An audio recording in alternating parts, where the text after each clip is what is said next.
My family skipped my trade school graduation, said they were busy. But they all went to my niece's kindergarten ceremony. I didn't complain. Just bought a duplex. If you told me 2 years ago that I'd be crying alone in the back seat of my own truck wearing a cap and gown that smelled like plastic and disappointment, I would have asked you how you knew my life so well. It was supposed to be one of the proudest days of my life. After 2.5 years of sweat, soldering burns, and learning how not to electrocute myself, I was officially a licensed electrician. I made it through trade school, top of my class, actually, and was ready to walk that stage with my steel-toed boots squeaking on the gymnasium floor. I'd sent out invitations, just like everyone else. My mom, my dad, my sister, my Uncle Terry, even Nana Jean, who once called my career path adorable but temporary. They all said the same thing in various forms. "We're so proud of you, honey, but we might not be able to make it. Things are just really hectic right now." Right? Hectic. In late May. During a week with perfect weather and no holidays. Sure. But I brushed it off. I've always been the quiet achiever in the family. The fixer, the helper, the one who rewires the basement, while my cousin gets a standing ovation for making deviled eggs. So I figured they'd surprise me. That they'd come anyway. I even saved seats. 4 of them. Front row. When my name was called, I stepped onto that stage smiling like someone who still had hope. Looked out over the crowd. Scanned for familiar faces. Nothing. Just a sea of polite claps and disinterested toddlers playing on iPads. I got my certificate, shook my instructor's hand, and sat back down. The moment it hit me, the exact second, was when they told us to throw our caps. Everyone around me screamed and cheered. I hesitated. Then I threw mine too. And it came back down and landed in the aisle next to a pair of Crocs and an empty Starbucks cup. Poetic.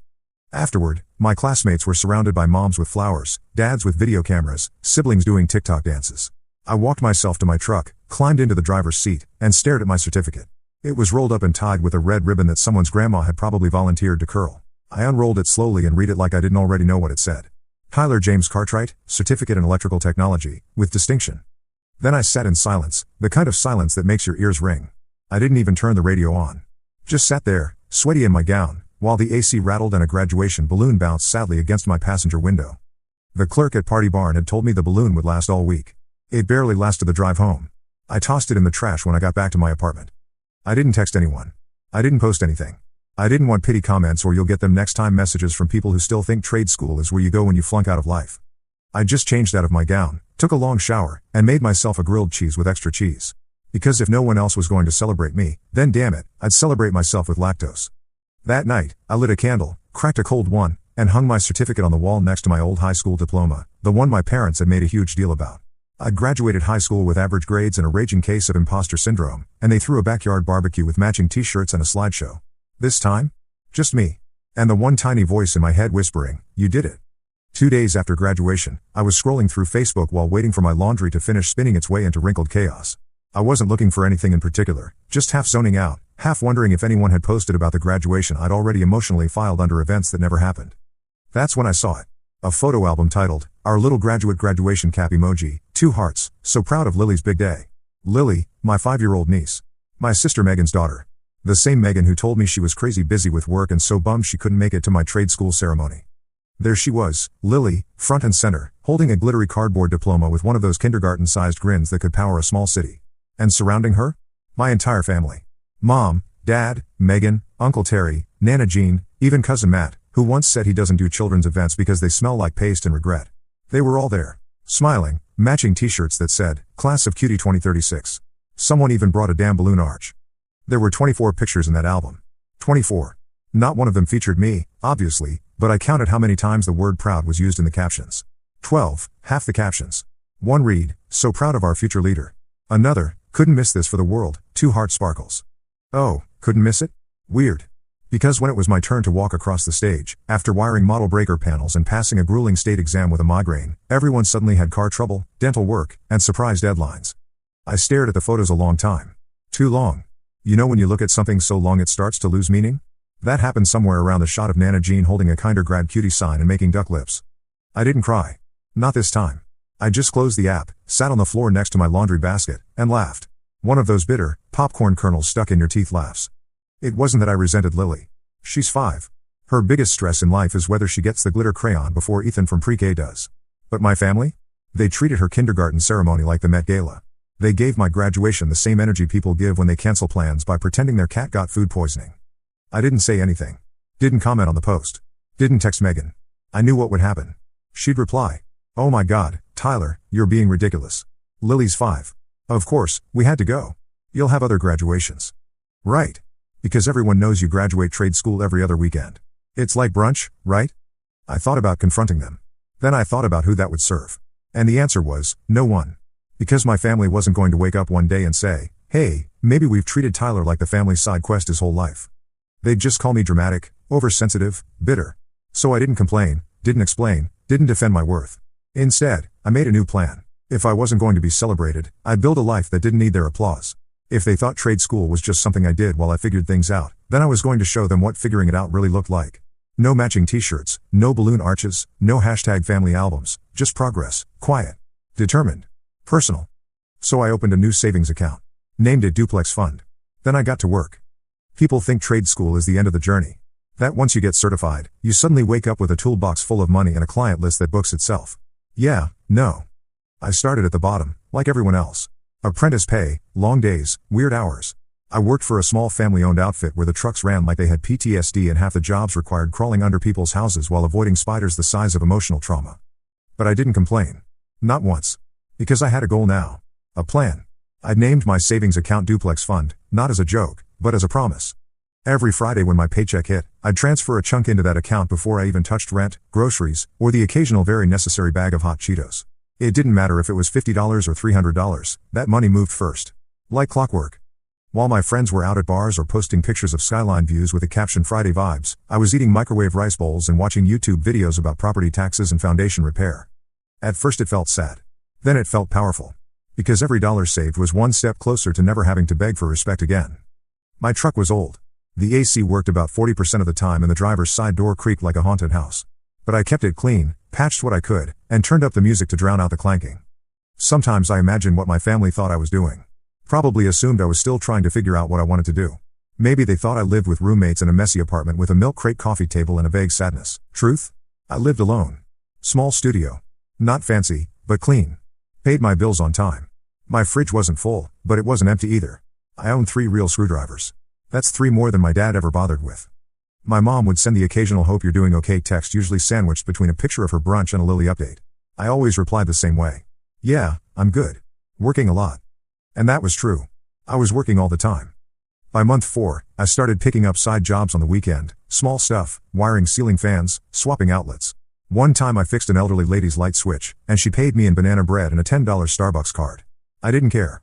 That switch worked like a dream and the bread slapped. The Duplex Fund grew slowly. Sometimes by inches, sometimes by surprise. Like the week I got tipped $200 cash from a guy who said, "You're the first person who's ever shown up on time." By month 12, I had just enough in the account to start seriously browsing Zillow listings. Not dream house browsing. Not let me pin this for later Pinterest scrolling. Real browsing. I filtered for multifamily. Under $180,000. Semi-decent neighborhood. Doesn't look like it was used in a horror movie. The first dozen were trash. Moldy basements, weird layouts. One had a toilet in the kitchen. Not beside it, in it. But then I found her. A tired-looking beige painted brick duplex just 15 minutes from where I worked. Faded shutters, overgrown lawn, but the bones were there. Side-by-side units, separate entrances, garage, basement. And best of all, it was priced just low enough to make me think I might actually be able to pull this off.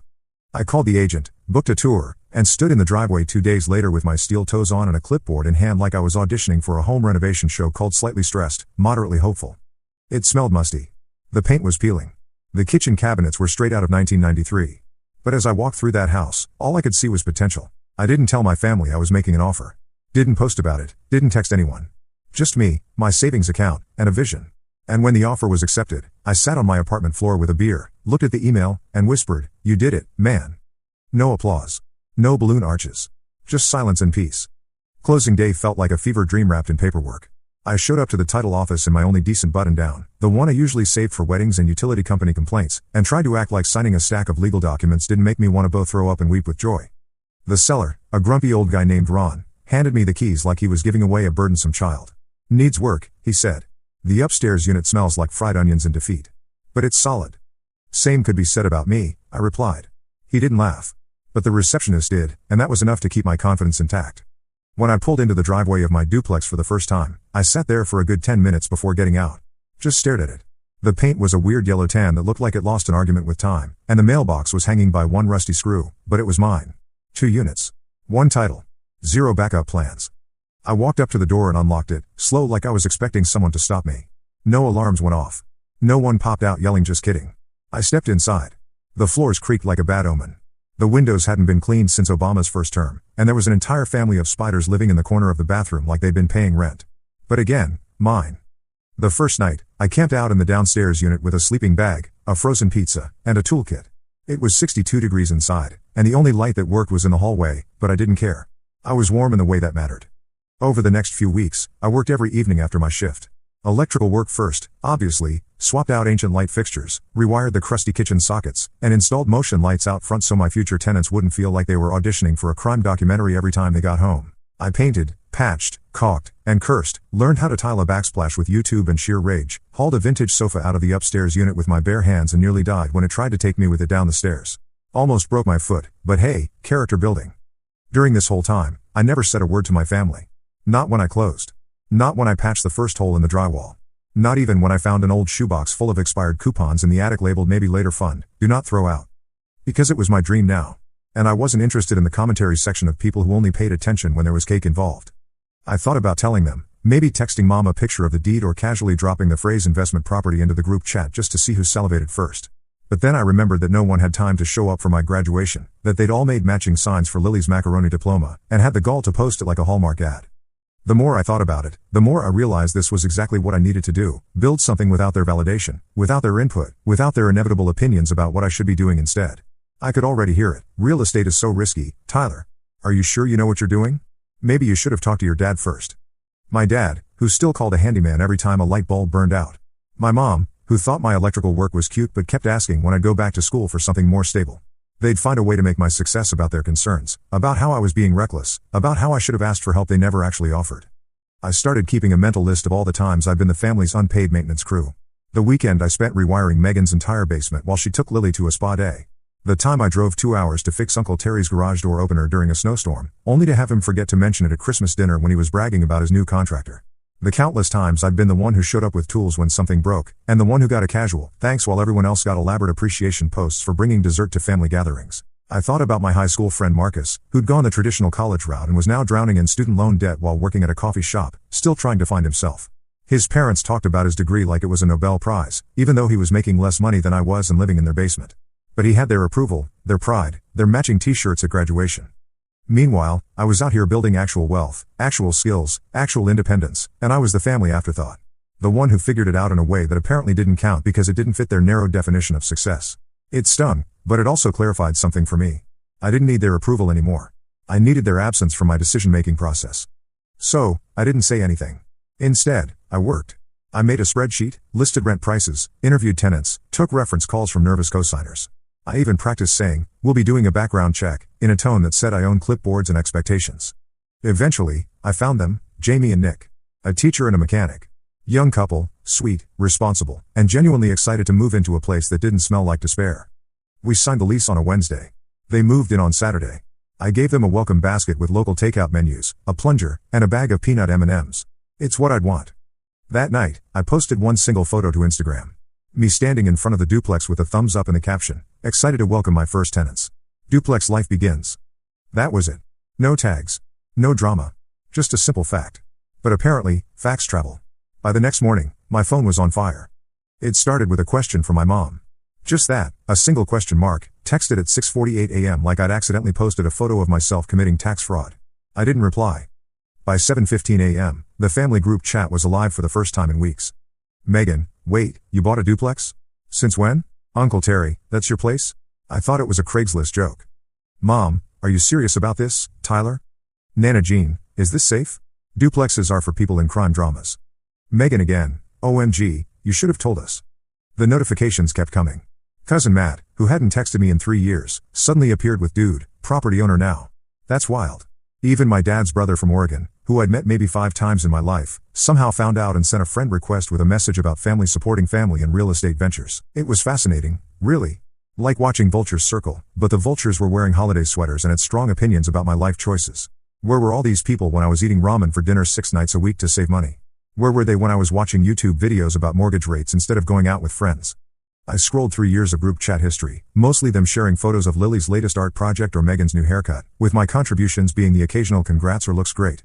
I was the audience, not the star. Never the star. Even when I'd shared a photo of my first big electrical job, installing a whole panel box from scratch, I got 3 reactions: a thumbs up from Uncle Terry, a be careful from Mom, and nothing from Megan. But now? Now I was interesting. Now I was worth their attention.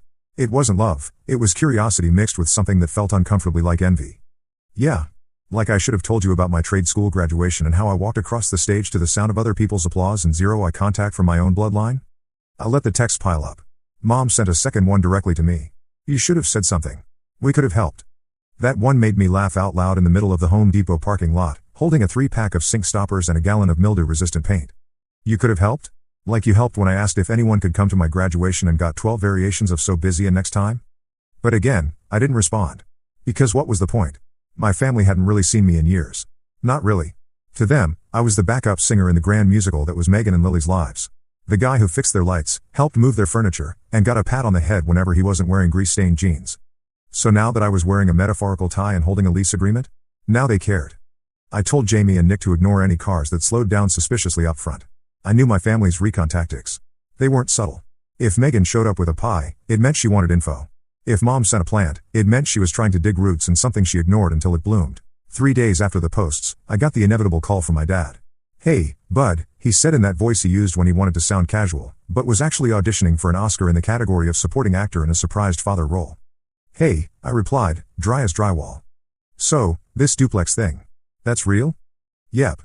Silence. Well, that's impressive. Didn't know you were even looking. I was. Wow. And tenants already? Yep. Another pause. You could hear the sound of him realizing I didn't need his approval. It was almost musical. We should come by sometime. You know, see the place. Celebrate. I resisted the urge to snort. Instead, I said, I'm hosting a little barbecue this weekend. Mostly friends, co-workers, some trade school buddies. I'll let you know if I need chairs. Okay, he said, like I just told him I joined a traveling mom troupe. The barbecue wasn't fancy. Just a few lawn chairs, a borrowed grill, and a Spotify playlist that alternated between pop hits and 80s soul because I have range. Jamie brought potato salad. Nick brought a Bluetooth speaker and an actual table, bless him. We ate, laughed, and celebrated a house, my house, being full of people who showed up because they wanted to, not because they were obligated to take a family photo. Halfway through the evening, my phone buzzed. Another text from Megan. Just saw your post. Looks like fun. You know we would have come if you invited us. I stared at that message for a long time. Then, finally I replied, you said you were busy? 2 days after I texted Megan back, a gray SUV pulled into the duplex driveway during my lunch break. I was on the porch, eating leftover burgers from the barbecue, scrolling through DIY HVAC forums like the modern homeowner I had apparently become, when I saw the car creep in like it was afraid of commitment. It was my mom, wearing oversized sunglasses, clutching her purse like the house might rob her. She stepped out, looked around with a blend of judgment and confusion, then gave me the kind of wave people use at the grocery store when they pretend they weren't just talking about you in all four. Hey sweetheart. She chirped, walking toward the porch like it hadn't been years since she'd visited anything I owned. I was in the area and thought I'd stop by. In the area? I asked, raising an eyebrow. This place is 40 minutes from your Pilates studio. She paused. Well, Okay, I saw your post. And your sister's upset. She didn't expect you to be so cold. Yes. Cold. The universal word for didn't prioritize us after we deprioritized you. I didn't invite her in. Just stood there on the porch with my paper plate and burger like it was a shield. I just don't get it, she continued. Why not say something? We could have celebrated with you.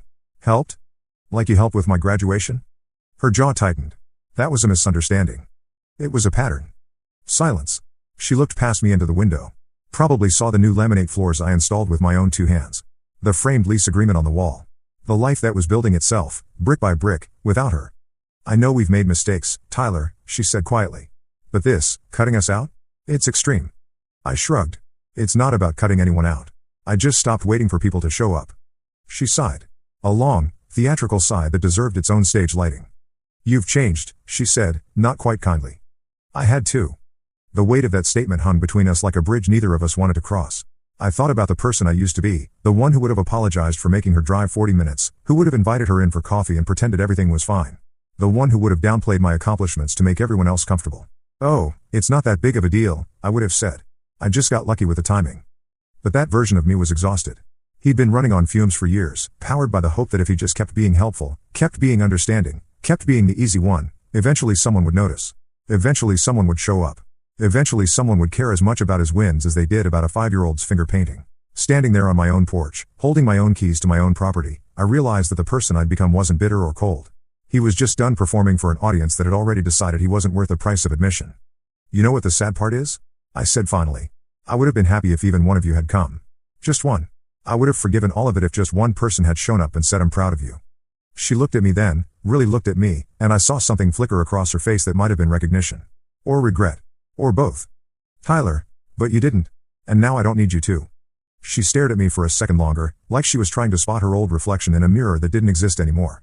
Then she turned, walked back to the SUV, and drove off without another word. That night, I got a call from Nana Jean, which was unexpected, because the last time she called me, it was to say my haircut looked too liberal and hang up mid-sentence. She opened with, "Your mother's crying. And Megan says you're being dramatic." Was it dramatic when none of you showed up to my graduation, but wore matching outfits for Lily's? There was a pause. That was different. No, it wasn't. More silence. "Look," she finally said, "you're not wrong to feel hurt. But family forgives." "Sure," I said. "But family also remembers." I hung up after that. Politely. No yelling. No slamming phones. Just done. The next day, I got another message.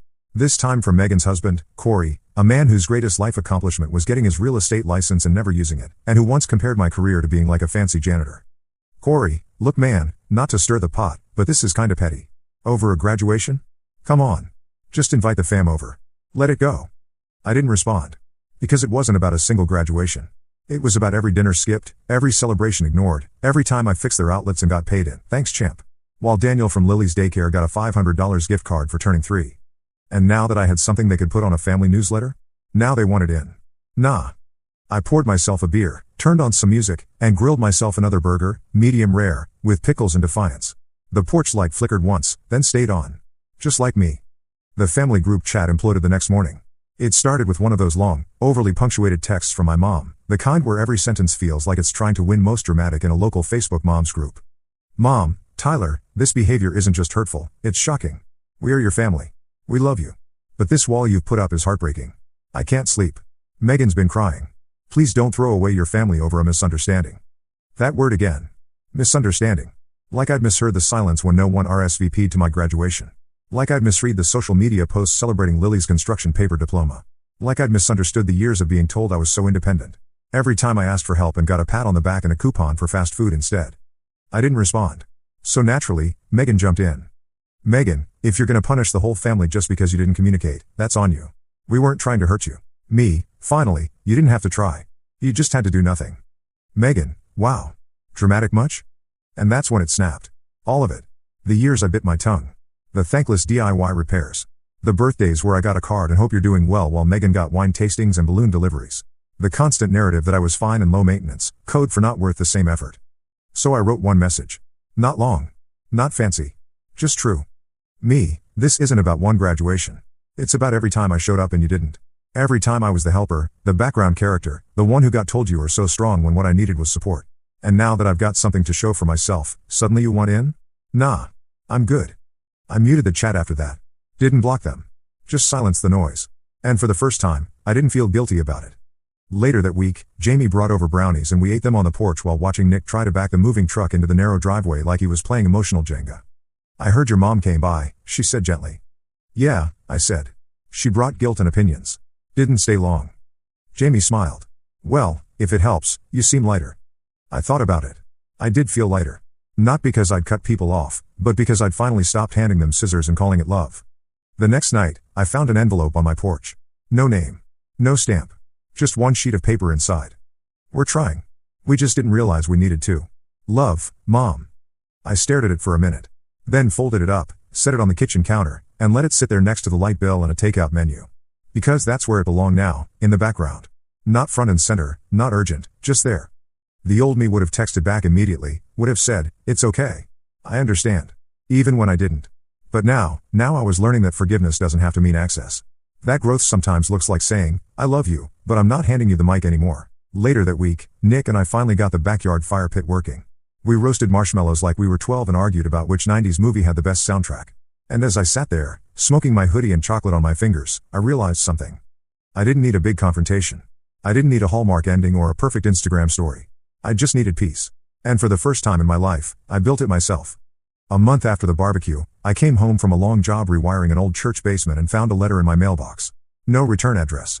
Just my name in familiar handwriting. Inside? A birthday card. From Megan. It said, "Happy 27. We miss you." No gift. No phone call. No mention of the duplex. Just that one line. I didn't text back. Didn't rage or rejoice. I just set it in a drawer next to the old tape measure Grandpa left me when he passed. The one with the paint marks and the worn out numbers that still work just fine. Because some things don't need to be flashy to be useful. That weekend, I had a few friends over. Jamie brought cookies, Nick grilled again, and a couple of new neighbors stopped by with housewarming candles and stories about their noisy dogs. We laughed, swapped stories, and played terrible music off someone's cracked Bluetooth speaker. At one point, someone asked, "Where is your family tonight?" I smiled. "Busy," I said. Then I walked back inside. My house, my keys, my walls, my life. And for the first time, it didn't feel like something I had to explain. It just felt right.